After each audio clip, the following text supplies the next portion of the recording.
Well, hello. I'm James Henry, coming to you once again with an occasional thought from St. James. I've been asked at least once recently, does the St. James refer to you? And the answer is no. St. James Church on the west end of Alexandria, United Methodist congregation I serve. So an occasional thought about how we live and who we are and how we're called to be in this world. First of all, I like to always start, and I start this way because I think it's important for you to hear, and it's important for you to know, and I think we are likely to forget that you are infinitely loved, you're infinitely precious, you matter. You matter in the greater scheme of the universe. There is only one like you. Uh, but not only are you important, you're important because you're part of something bigger than you are. It's not just you, although you are important and vital and infinitely loved. You are a part of what God is doing in this universe, the great unfolding. As things become and move forward, God is using you and being part of what you're doing in this world. And it comes to fruition because you are part of it. So just know that you are infinitely loved and infinitely precious right where you are. So it's been a couple of weeks since I've been able to be with you. I took a little time to retreat and to think and pray and wonder. And so I'm back, having thought and prayed and wondered, and journaled and did some work. As I come back to you today, I'm wondering how you're doing. This pandemic has gone on for longer than we originally anticipated, many of us. We knew to prepare for the long haul. We were told to prepare for the long haul, but for most of us, the long haul was maybe a couple of months. And, this is now August. And beginning mid-March in the Commonwealth of Virginia anyway, most things closed down, and then they're slowly in the process of reopening. And as they're reopening, we're discovering little kinks in the armor, and people are getting sick. And so we're adapting and changing, and we're living with all of that. St. James, the church that I serve, is still only offering online kinds of things because of safety factors and getting back together. And we want you to be safe. So all of that comes together to beg the question, I think, of all of us. How are you doing with all of this? For those of you who are especially most vulnerable and are stuck at home and not going out because you want to be safe, how are you doing with that? How is it going?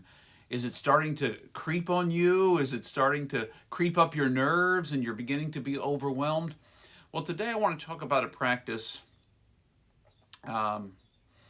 Maybe you're doing just fine, and so this won't be as important for you, but it's important all the time for all of us. And I want to invite you to practice honesty. Honesty with yourself about how you're doing, and then especially if you're not doing so well, but even if you're doing well, being able to be honest, practice honesty with someone else that you trust in the world. Say to them, I'm not doing so well. Now, they may say right back to you, I'm not doing so well either. But don't stop there. Be honest about how you're dealing with what's going on in the midst of this pandemic for you. What are your concerns? Where do they rise in you? Where do you feel them in your body? Because we experience fear and anxiety and everything. It rises, first of all, in your body. It's not something you do in your brain. In fact, the anxiety and the fear rises before you ever get to your brain. Your body says, oh, this is not good. I'm going to be afraid. And doesn't even let it get to your thinking brain. Your body is saying, I'm going to protect you. I'm going to help you run away, or I'm going to help you to fight or freeze. And maybe you feel caught in the midst of all of those feelings. And what do you do with them? How are you going to deal with them? Well, to me, the very beginning is to be honest. I use my journal as a tool every day. And after I've done my thankfulness practice every day, where I'm thankful, I try to find 10 things I'm thankful for. One of the next things I try to do is to be honest about where I'm finding myself today.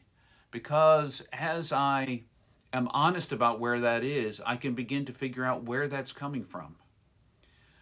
Now, I am quick to point my fingers that it's coming from somebody else. I don't know about you. Maybe you never do that. It's always somebody else's fault. If only somebody else would get it all together, I would be so over this. It would not be my problem. And it's not my problem, it's their problem. Most often, the things that rise in us that cause us anxiety and fear that we want to blame on somebody else actually have some kind of origin in us. Maybe even we see it in us, it bothers us in us, but because we can't be honest with ourselves, we decide we're going to blame our significant other in life, or we're going to blame a political leader, or we're going to blame a religious leader, and maybe some of them deserve some of the responsibility for what's going on in the world. I'm not saying that that's not true. What I am saying is that we have to start with where we are and realize that as being who we are, we bring our own perceptions that are shaped by how we're feeling right now. Have you ever noticed that when you're having a bad day, that it started out bad? You rolled out of bed in the morning and maybe you had a little ache in your back, or you didn't feel the energy that you felt yesterday. Whatever it may be, oftentimes then that shapes the way you see everything outside of yourself. And that shaping comes back to you. That shaping comes back to you as you automatically see that reflected in somebody else.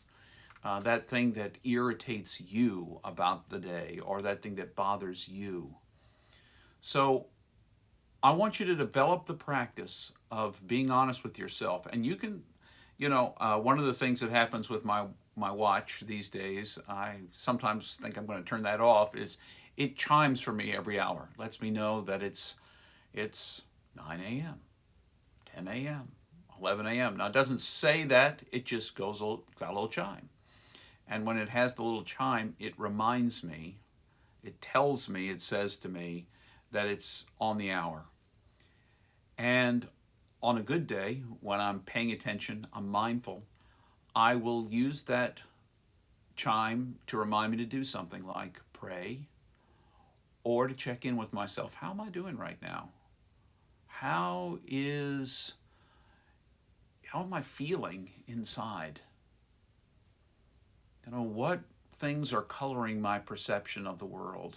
Have I watched too much news? Have I spent too much time on Facebook, reading posts, that are designed, I believe, to try to make me upset?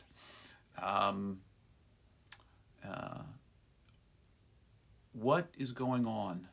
And if I can be honest with myself about where I am, then maybe I recognize that when I want to be short with the next person I encounter, or I want to write that response on Facebook because this is the last straw. This post is the last straw.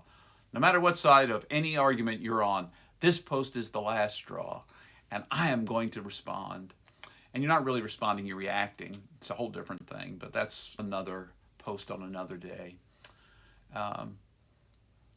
Where is that coming from? Is it because you're already all stirred up, and so all it's going to take is just one little thing for you to respond? Whatever it is, be honest with yourself. Start with that honesty. And as you're honest, be kind to yourself and gentle with yourself about how you're feeling. It's okay to have that feeling. What are you going to do with that feeling? Where is it coming from? How can you help? Do you need to reach out to someone else to talk about it, to be honest about what's going on, to seek wholeness and healing for yourself, to get through? Don't be afraid to do that. That's part of our work together. That's our calling. So, remember, you are infinitely precious just for who you are. God made you to be who you are. God loves you just that way. And if you could learn to be honest with yourself and live as a person who's real, there's good days and bad days, good moments and bad moments, and you're honest with yourself, then you can move forward. you can move forward, letting go of those things, or at least realizing what's going on so you don't react to everything that comes your way out of that place. So I hope when I ask how you are that you're doing okay. But if you're not, I hope you're honest enough with yourself and with people significant in your life to say, I'm not doing okay and I need some help. Will you listen to me for a minute? Can we talk about this? All right. Well, my friends, have a good day, a good week. Hang in there. And if you're not having a good day or a good week, think about it, journal about it, and then figure out where it's coming from and work towards letting it go or asking for help. In any case, all the best to you. Godspeed to you, you infinitely beloved and precious people of God.